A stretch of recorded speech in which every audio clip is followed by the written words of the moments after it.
licha ya uhusiano mzuri wa kihistoria uliopo baina ya Tanzania na Namibia, bado tuna safari ndefu ya kuhakikisha kuwa uhusiano huo unaendana na kiwango cha maendeleo ya kiuchumi kwa mataifa yetu na wananchi wetu.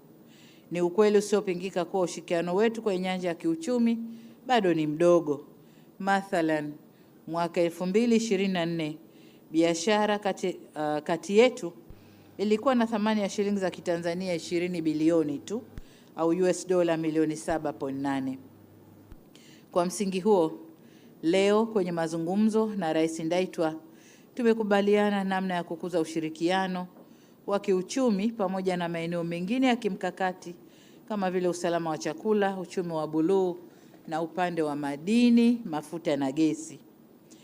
Nimefurahi sana kuona katika ziara hii Mheshimiwa Rais Netumbo Ndaitwah ameambatana na wafanyabiashara ambao watakuwa na wenzao wa Tanzania kwa lengo la kujadili mbinu bora za kuimarisha biashara na uwekezaji.